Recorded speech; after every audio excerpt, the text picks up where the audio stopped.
Well, my name is Josh Bramlett. I'm the lead pastor at Leesburg Community Church, and excited to be here sharing with you just a little bit about what God has been teaching me the last few weeks and months.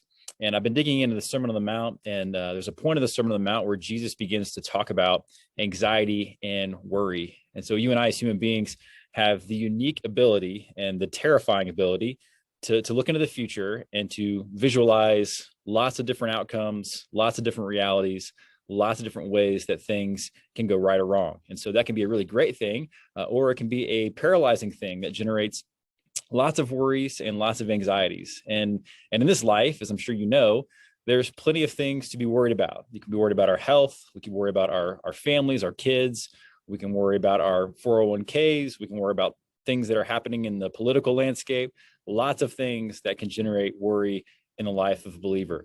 And so Jesus points us to these realities and says that, look, there are things in our lives that are going to generate worry, but it's recognizing and trusting in who God is that actually helps alleviate those things. And so in Mathew 6:25, he says, "For this reason I say to you, do not be worried about your life as what you will eat or drink, nor for your body as to what you will put on. Is not life more than food and more than clothing?"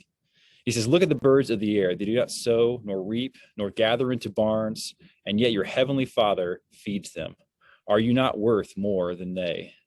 And who of you, by being worried, can add a single hour to your life? Why are you worried about clothing?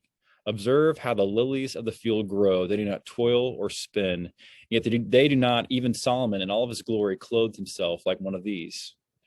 But God so clothes the grass of the field, which is alive today, and thrown into the furnace tomorrow. Will he not much more clothe you, O you of little faith? Do not worry then, saying, what will we eat, or what will we drink, or what we will wear for clothing?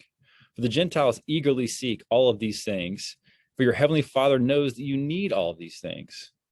But seek first his kingdom and his righteousness, and all of these things will be added to you. So do not worry about tomorrow, for tomorrow will care for itself. Each day has enough troubles of its own."